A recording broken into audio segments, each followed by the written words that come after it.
Good damn morning, Ameri-CANs.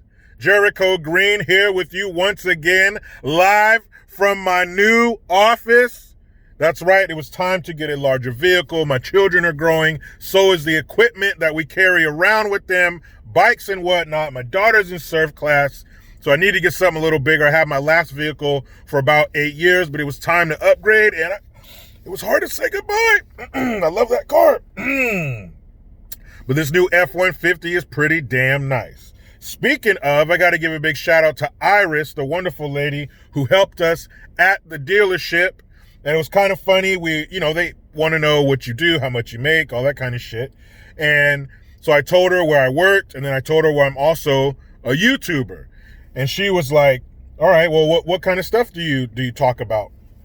And I said, well, social, political commentary, current events, whatever's going on, whatever I feel like talking about. Sometimes I tell stories about my life and everything.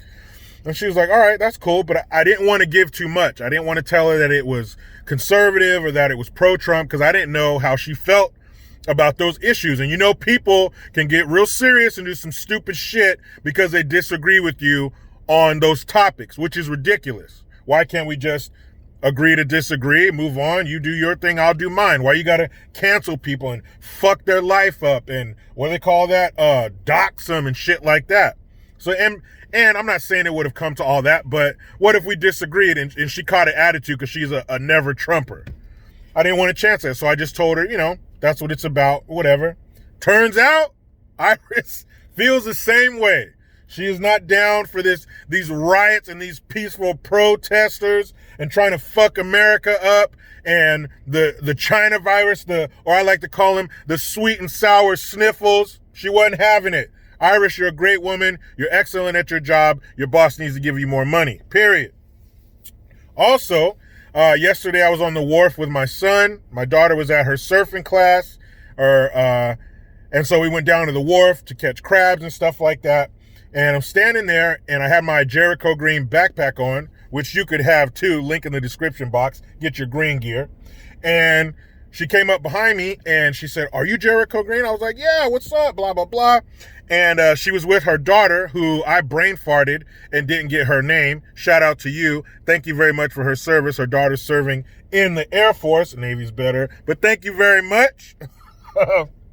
But she told me, I want to give you a hug. And I said, I'll give you a hug. I don't mind. And I almost forgot what it was like to hug somebody out in public because of this sweet and sour sniffles bullshit. But I was like, you know what? I appreciate you approaching me. I appreciate you supporting me. Of course, I'll give you a hug. So please don't turn me in to the China virus task force for hugging another individual. I appreciate the support, ladies. Thank you for your service. Tell your husband I said what's up. Now, let's get all up in it. Trump came to the rescue. There's this organization, it's a federally owned organization called the TVA, the Tennessee Valley Authority. They're in charge of basically supplying electricity. They're like the West Coast PG&E, but I hope they're better at their work, and I hope they don't set the state on fire like PG&E did.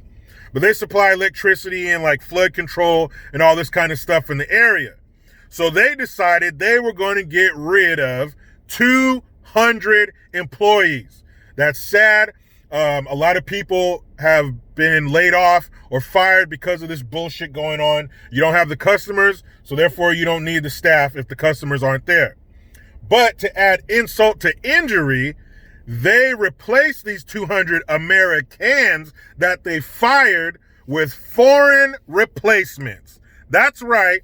It's not that they didn't have the customers and it's like, we don't have the business, we got to let you go, I'm sorry. No. It was, get your dumb American ass out of here and we'll replace you with somebody cheaper, not from here. Trump caught whiff of that and said, fuck no. So we went in. This is even the worst part. The people who got fired had to train their replacements. What the fuck? I'm not training the person that's going to take my job. But these are good people, and they did what they were supposed to do. Could you imagine that? Could you imagine somebody doing that in your life? You're a husband and your wife comes to you and says, you know what? We're going to go with somebody a little cheaper, but I need you to train them before they take over. So there you are walking through the house. Oh, here's the kitchen. Here's the bathroom. The kids love these kind of snacks. At night, I sing them this song. We brush teeth. Oh, and come out here. Here's the yard. Oh, here's the master bedroom. There's the bed. My wife loves it when you do this. And if you could maybe, stick a finger in there, she loves it. Could you imagine training your replacement? TVA, you are a bunch of rotten assholes. But Trump said, it's all right. It's all right. I got you. Like a chiropractor, I got your back. So he fired 2 of the CEOs. He said one of them was making $8 million a year, and he wasn't very good at his job. So to remedy that, Trump said, we're going to go ahead and cap the CEO's salary at $500,000 a year. And you don't get this fat, overly grotesque exit package, this golden parachute, as they say. Now, people are wondering, Trump can't go into a company and fire the CEOs. Remember, I said it was federally owned. Trump is the boss of the federal, so he can do whatever the fuck he wants with that company, and he did.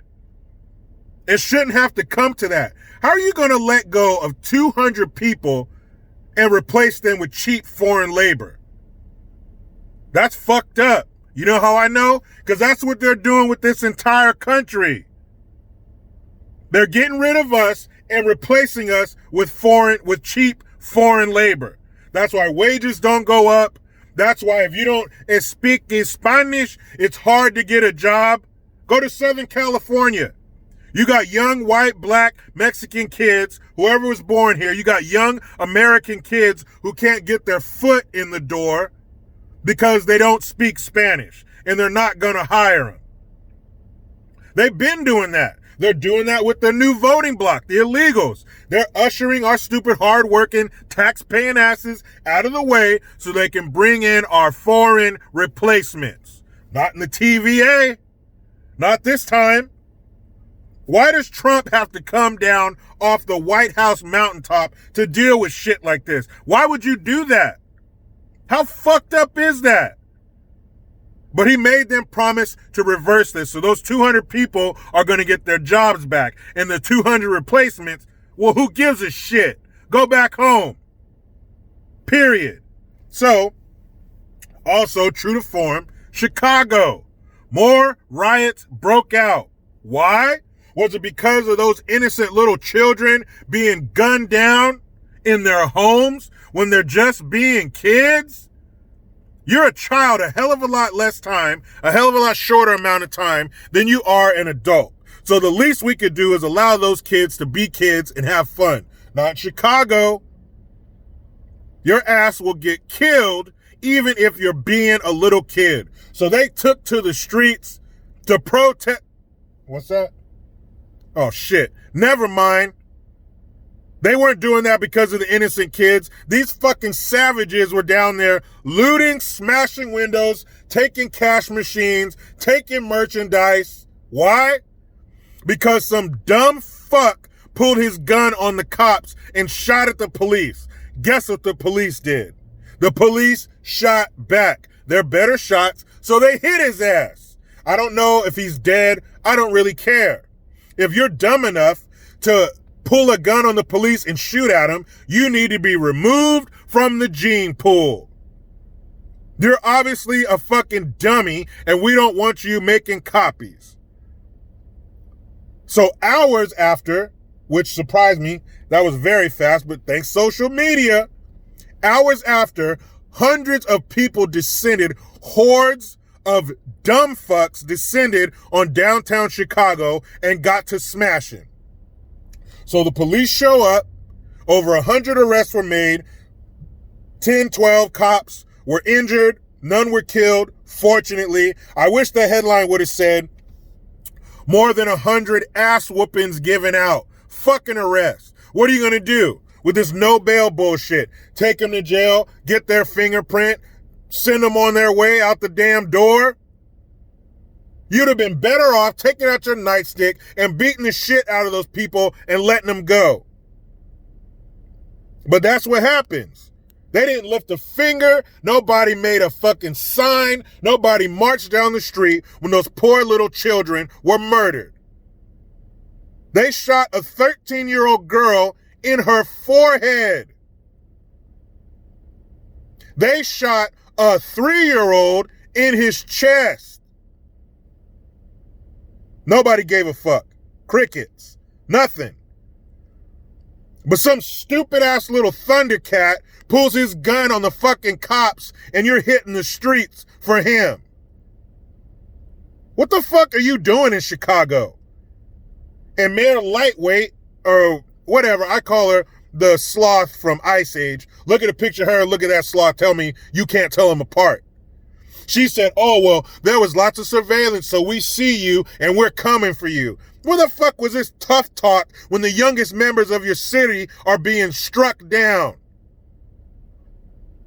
We should hold, and we do for the most part, we hold a special place in our hearts for children, animals, and the elderly.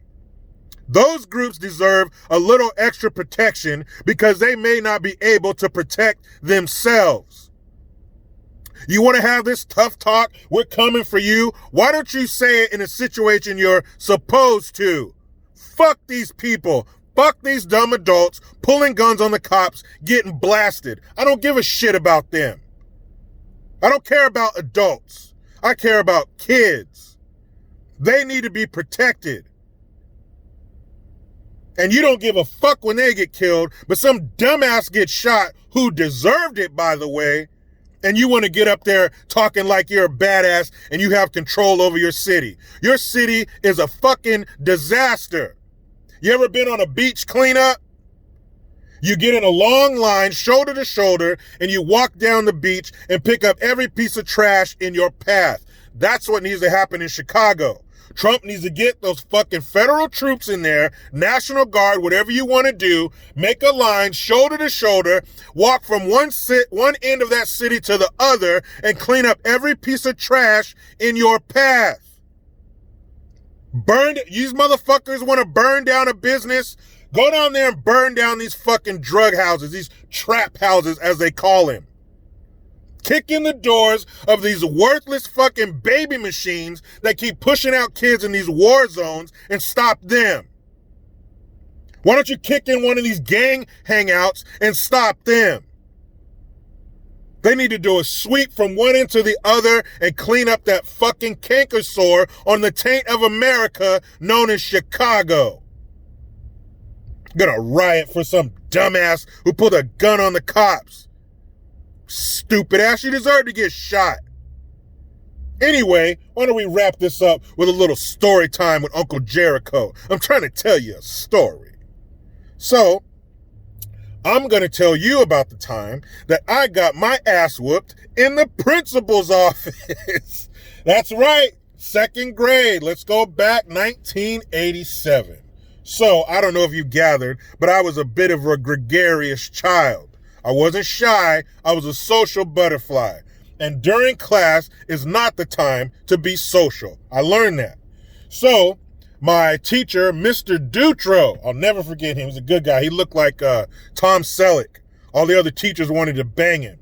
So anyway, and all the parents too, all those slutty moms wanted a slice. So he sends a note home. Your student is disrupting the class. So my mom told me, if you get another note from school, I'm coming up there. So I'm thinking, I don't believe shit stinks. So I'm thinking, because my mom worked at the DMV in a city about 25 minutes from home. So I'm thinking my mom ain't going to drive all the way from Seaside to here to dispense justice. Wrong. So I get another note sent home right on cue. And my mom said, I told you. So the next day, I'm knowing she's coming. And I am scared as shit. I'm nervous as a hooker in church. So every time somebody walks past the class, because we had our door open. Every time somebody walked past the class, I'm looking back. Is that my mom?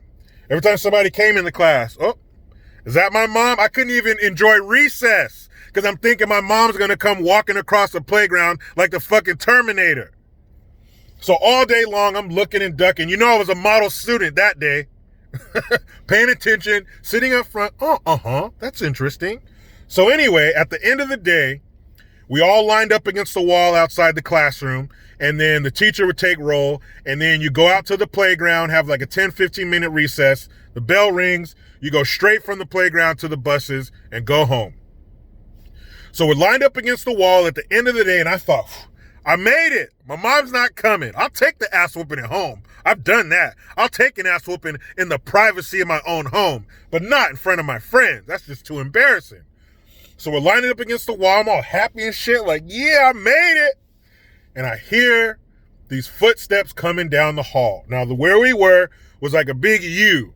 There's a hallway coming this way. The classrooms are here. And there's a hallway going that way. So I hear these footsteps. I'm like, man, those footsteps sure sound familiar. And I look up, and it's my mom. And she's dressed normal. Like I said, she worked at the DMV, professional environment. She'd always dress nice, a blouse, a skirt, or whatever, pantsuit. My mom always dressed really nice. So she was dressed in like some jeans and a flannel, like she had been home all day. I'm like, what the fuck? So my mom took the day off.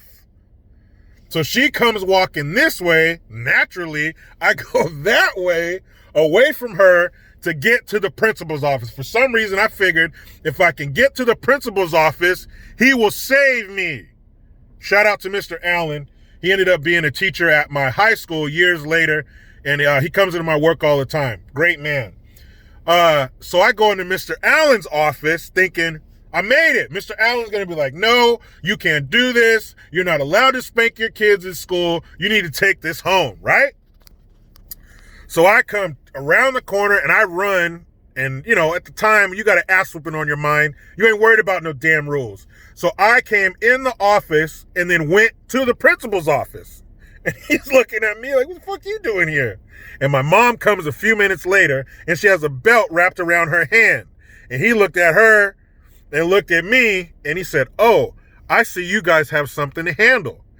He got up, grabbed his shit, his briefcase and shit, turned off the light on his desk, and left and closed the door behind him. Man, look. That is what this country is missing, that attitude. The attitude of, I'm not going to get in the way of you raising your child the right way. There was a sense of community. We all had the same goal in mind. Raise good kids. This is 1987. They weren't playing that shit back then. So my mom hooked me up with some good customer service. And then here's the fucked up part. She left and said, take the bus home. My mom could have very easily put me in the car and took me home. We're going to the same place. Nope.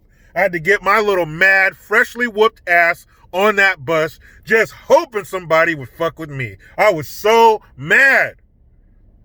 But I sat there, I rode the bus home, I took my ass home. Guess what never happened again? I never got a note sent home again that year. I've told a story about my freshman year where my dad came and sat in my math class. I'll tell that story. I'll retell that one another time for the newer viewers. But that is the story of me getting my ass whooped in the principal's office. Thanks, Mom. And I don't want to make it seem that my parents were abusive. That's not the case. My parents were great. These moments of me getting my ass whooped were counterbalanced by plenty of good times. My mom was very loving, very nurturing. She used to call me her little Hershey bar. Come here, my little Hershey bar. Mm-hmm. I remember one year, or the first year we had class pictures. I was the only black kid in my elementary school for a few years. And she used to call me Spot because I was the only dark spot in that sea of white kids. That shit was funny. Anyway, that's what happened. Got my ass whooped in the principal's office. Kids, Don't get in trouble. You might get your ass whooped in the principal's office too. Psych. No, you won't. That's the principal will turn you in the police. SWAT team would show up and you'd be shot in front of a firing squad for trying to raise your kids right. Fuck 2020. But I'm trying to get into the rest of my weekend. You know how it goes. I try to be done with the left, but they just won't let me. Please subscribe. Hit that notification bell because every time it rings, a piece of shit liberal cries. Get your Jericho Green notification tone link in the description box. Utilize the PayPal link and the Teespring link to get your green gear. I am Jericho Green. Man, I'm out.